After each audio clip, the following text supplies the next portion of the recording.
ترکی آج انقرہ میں 2 روزہ نیٹو سربراہ اجلاس کی میزبانی کرے گا۔ اجلاس میں امریکی صدر ڈونلڈ ٹرمپ سمیت نیٹو کے 32 رکن ممالک کے رہنما، وزرائے خارجہ اور وزرائے دفاع شرکت کریں گے۔ توقع ہے کہ سربراہ اجلاس میں ترکی کی فوجی خدمات، دفاعی صنعت، بحرانی صورتحال سے نمٹنے کی صلاحیت اور قائدانہ سطح کی سفارتی کاری کو اجاگر کیا جائے گا۔ فٹ بال عالمی کپ کی 16 ٹیموں کے راؤنڈ میں ڈیلس اسٹیڈیم میں کھیلے گئے ایک میچ میں اسپین نے پرتگال کو 1-0 سے ہرا دیا۔ ادھر ارجنٹائن اور مصر کے درمیان میچ رات 9 بجے اٹلانٹا اسٹیڈیم میں کھیلا جائے گا۔ محکمہ موسمیات کی پیشگوئی کے مطابق آئندہ 12 گھنٹوں کے دوران کشمیر، خیبر پختونخوا، پنجاب، اسلام آباد اور گلگت بلتستان میں کہیں کہیں تیز ہوائیں چلنے اور گرج چمک کے ساتھ بارش کا امکان ہے۔ ملک کے دیگر حصوں میں موسم گرم اور مرطوب، جبکہ جنوبی علاقے میں دن کے اوقات میں موسم شدید گرم رہے گا۔ آج صبح ریکارڈ کیا گیا بعض شہروں کا درجہ حرارت: اسلام آباد اور Peshawar 26 degree centigrade, Lahore 30، Karachi 31، Quetta 25، Gilgit 24، Murree 17 اور مظفر آباد 23 ڈگری سینٹی گریڈ ریکارڈ کیا گیا۔ جموں، پلوامہ، اننت ناگ، شوپیاں اور بارہمولہ میں مطلع جزوی طور پر ابر آلود رہنے، تیز ہوائیں چلنے اور گرج چمک کے ساتھ بارش کا امکان ہے، جبکہ لیہ اور سری نگر میں مطلع جزوی طور پر ابر آلود اور موسم خشک رہے گا۔ آج صبح ریکارڈ کیا گیا درجہ حرارت: سری نگر، پلوامہ اور بارہمولہ میں 21 degree centigrade, Jammu 28، Leh 15، جبکہ اننت ناگ اور شوپیاں میں 20 ڈگری سینٹی گریڈ ریکارڈ کیا گیا۔ ایران کے مرحوم رہبر اعلیٰ آیت اللہ علی خامنائی کے 3 بیٹوں نے اتوار کو دارالحکومت تہران میں ان کی آخری رسومات کے دوسرے دن شرکت کی، لیکن ذرائع ابلاغ کے اداروں نے ان کے بیٹے مجتبیٰ خامنائی کے بارے میں کوئی خبر نہیں دی، جو اپنے والد کے بعد ملکی رہبر اعلیٰ کے منصب پر فائز ہوئے ہیں۔ سرکاری ٹیلی ویژن نے تینوں بیٹوں کو روتے ہوئے دکھایا جب ان کے والد کا تابوت جنازے کے مقام پر لے جایا گیا، پھر تینوں نے مل کر تابوت کے پاس نماز ادا کی۔ اب توجہ اس بات پر ہے کہ آیا مجتبیٰ جمعرات کو اپنے والد کی تدفین کے موقع پر عوام کے سامنے آئیں گے یا نہیں۔ چین کی وزارت دفاع نے اتوار کو کہا کہ ملک کی بحریہ اس ماہ روسی بحریہ کے ساتھ چین کے مشرقی شہر چینگداؤ کے قریب بحری اور فضائی حدود میں مشترکہ مشق کرے گی۔ وزارت نے کہا کہ مشق کا مقصد مشترکہ طور پر سیکیورٹی چیلنجز کا جواب دینا اور علاقائی امن و استحکام کی حفاظت کرنا ہے۔ وزارت نے کہا کہ مشق کے بعد دونوں اطراف کی کچھ افواج بحر الکاہل کے متعلقہ علاقوں میں مشترکہ سمندری گشت کریں گی۔ سرکاری شنہوا نیوز ایجنسی کا کہنا ہے کہ مشق میں حصہ لینے والے جہازوں میں چین کے گائیڈڈ میزائل ڈسٹرائر اور ایک آبدوز کے علاوہ ایک روسی گائیڈڈ میزائل کروزر اور ایک آبدوز شامل ہیں۔ دونوں فریق دوسرے تربیتی منظرناموں کے علاوہ مشترکہ جاسوسی، میزائل دفاع اور میری ٹائم اسٹرائک آپریشنز کریں گے۔ دونوں اطراف کے اہلکار متعلقہ بحری جہازوں کے دوروں کا بھی اہتمام کریں گے۔ دونوں ممالک 2012 سے تقریباً ہر سال مشترکہ مشقیں کرتے آئے ہیں۔ وینزویلا کی حکومت کا کہنا ہے کہ 24 جون کو ملک میں آئے 2 شدید زلزلوں کے بعد سے اب تک 3000 سے زائد افراد کی ہلاکت کی تصدیق ہو چکی ہے۔ حکومت نے اتوار کو تازہ ترین تعداد کا اعلان کیا۔ اس اعلان میں کہا گیا ہے کہ اموات کی تعداد 3342 تک پہنچ گئی ہے اور 17000 سے زیادہ لوگ اپنے گھر بار سے محروم ہو چکے ہیں۔ وینزویلا میں 7 سے زیادہ میگنیچیوڈ کے 2 زلزلے آئے، 10 دن سے زیادہ کا عرصہ گزر چکا ہے۔ اقوام متحدہ کے دفتر کے تخمینے کے مطابق مکانات اور بنیادی ڈھانچے کو پہنچنے والے براہ راست نقصان کی مالیت تقریباً $37 بلین تک ہو سکتی ہے۔ اب ملک کو یہ چیلنج درپیش ہے کہ انخلا پر مجبور ہونے والوں کی مدد کیسے کی جائے۔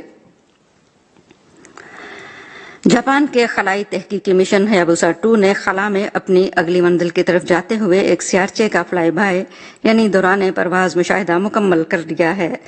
ہیابوسا 2 نے 6 سال قبل ایک اور سیارچے سے نمونوں کا ایک کیپسول زمین پر پہنچایا تھا۔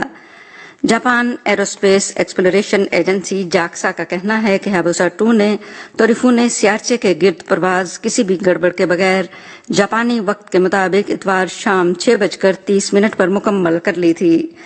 جاکسا نے بتایا ہے کہ ہیبسا-2 کے بھیجے ہوئے ڈیٹا سے مشن مکمل ہو جانے کی تصدیق ہو گئی ہے۔ فلائی بائی ہیبسا-2 کے اس توسیعی مشن کا حصہ ہے۔ 2020 میں اس وقت شروع ہوا جب خلائی جہاز نے ریوگیو سیارچے سے جمع کردہ ریت اور دیگر نمونوں پر مشتمل ایک کیپسول زمین تک پہنچایا تھا۔ توقع ہے کہ یہ تحقیقی مشن 2031 میں اپنا آخری ہدف مکمل کر لے گا۔ فلائی بائی کے دوران ہیابسا-2 سے توقع تھی کہ وہ توریفونے کے مرکز سے 800 میٹر کے قریب پہنچے گا اور 5 کلومیٹر فی سیکنڈ کی نسبتی رفتار سے سفر کرتے ہوئے سیارچے کی تصاویر لے گا۔ جاکسا کو امید ہے کہ وہ جانچ کو درست طریقے سے کنٹرول کرنے اور اسے تیز رفتاری سے سیارچے کے قریب لے جانے کی ٹیکنالوجی حاصل کر لے گی۔ اس کا مقصد سیاروں سے دفاع کی کوششوں میں شریک ہونا ہے، جس میں ایسے سیارچوں کی رفتار کو تبدیل کرنے کے لیے تحقیق کا استعمال شامل ہے جو مستقبل میں ممکنہ طور پر زمین سے ٹکرا سکتے ہیں۔ تہران میں رہبر شہید امت اسلامی کے تاریخی تشییع جنازہ میں 10 لاکھ افراد شریک ہیں۔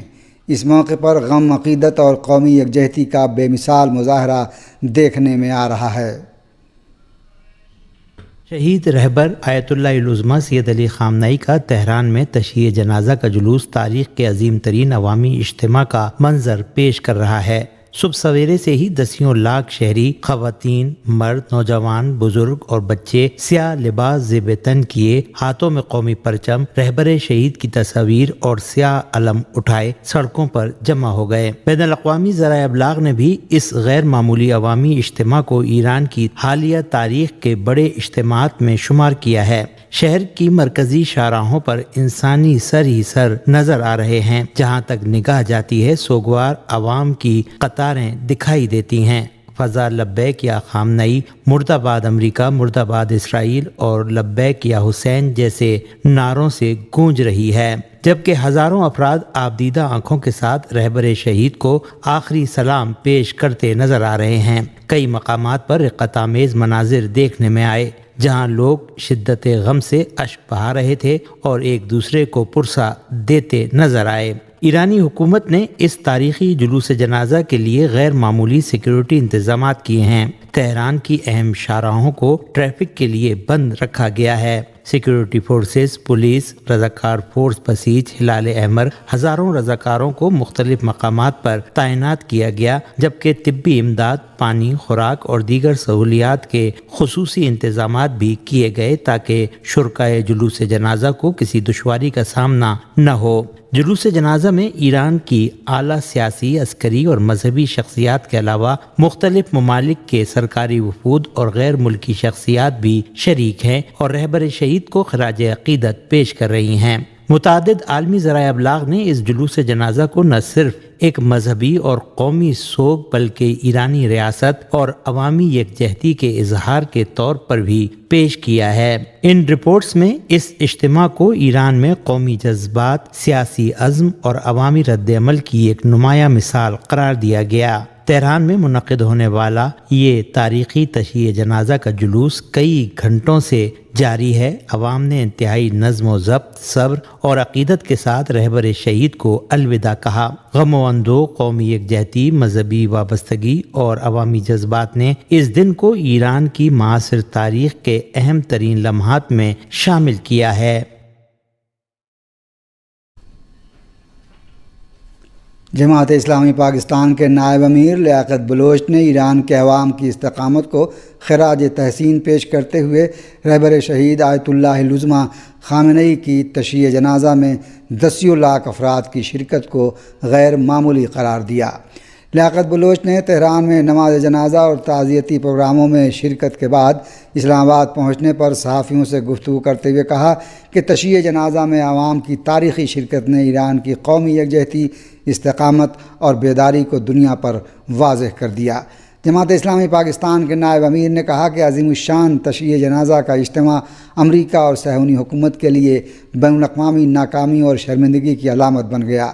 ان کا کہنا تھا کہ ایرانی عوام نے اپنے اتحاد سے ثابت کیا کہ وہ اپنے ملک اور نظام کے دفاع کے لیے متحد اور ثابت قدم ہیں۔ لیاقت بلوچ نے کہا کہ ایران اور پاکستان برادر اور دوست ممالک ہیں اور دونوں ممالک کے دکھ سکھ مشترک ہیں۔ انہوں نے کہا کہ ایران اور پاکستان فلسطین کی آزادی اور آزاد فلسطینی ریاست کے قیام کے لیے مشترکہ موقف پر قائم ہیں۔ ایران کے خلاف جنگ نے ٹرمپ کی مقبولیت کو سخت دھچکا پہنچایا ہے۔ فائنینشیل ٹائمز کے حالیہ قومی سروے نے ٹرمپ کی ایران جنگ کے سیاسی، معاشی اور سفارتی اثرات کو یکجا کرتے ہوئے ایک تشویشناک تصویر پیش کی، جس کے مطابق 58% امریکی ووٹرز اس جنگ کو لاگت کے لحاظ سے خسارہ قرار دیتے ہیں، جبکہ 44% کے نزدیک اس نے امریکہ کو ایران کے مقابلے میں کمزور پوزیشن میں دھکیل دیا۔ برطانوی اخبار کا کہنا ہے کہ ایران جنگ نے ٹرمپ کی مقبولیت کا گراف گرا دیا اور واضح اکثریت اس جنگ کو امریکی عوام کے لیے متنازع اور مہنگا قرار دے رہی ہے۔ مختلف سروے نتائج کے مطابق نومبر میں انتخابات سے قبل ڈیموکریٹس کو برتری حاصل ہے اور ریپبلکنز دباؤ میں ہیں، اور جنگ نے خارجہ محاذ کی طرح اندرونی سیاست میں بھی ٹرمپ کے لیے خطرہ پیدا کر دیا ہے۔ شہید رہبر کی تشییع جنازہ میں شرکت کرنے والے بین الاقوامی میڈیا کے صحافیوں اور فوٹوگرافرز نے امریکہ اور اسرائیل کے جارحانہ حملوں میں ایران کے تباہ شدہ عالمی ثقافتی ورثے کا دورہ کیا۔ ایسے وقت میں جب شہید رہبر کی تشییع جنازہ اور الوداعی پروگرام منعقد ہو رہے ہیں اور دنیا بھر کے میڈیا اس عظیم واقعے کی کوریج دے رہے ہیں، ایسے میں دنیا کے معتبر میڈیا سے تعلق رکھنے والے 150 سے زائد صحافی، فوٹوگرافرز اور ویڈیوگرافرز نے کاخ گلستان کے عالمی ثقافتی ورثے کے کمپلیکس کا دورہ کیا، اور اس دوران انہوں نے اس تاریخی مقام کے مختلف حصوں کا معائنہ کیا جن کو جنگ رمضان کے دوران امریکہ اور صہیونی حکومت کے حملوں کے نتیجے میں کافی نقصان پہنچا تھا۔ ثقافتی ورثہ، سیاحت اور دستکاری کی وزارت کے مطابق گلستان پیلس میں غیر ملکی صحافیوں کی وسیع موجودگی نے اس تاریخی کمپلیکس کو چند گھنٹوں کے لیے دنیا کے میڈیا کلب کے اہم ترین مراکز میں سے ایک میں تبدیل کر دیا، جہاں تاریخ، فن تعمیر، ثقافتی شناخت اور انسانی ورثے کے تحفظ کے تعلق سے عالمی ذمہ داری کو درجنوں بین الاقوامی میڈیا اداروں کے کیمرے کے سامنے دکھایا گیا۔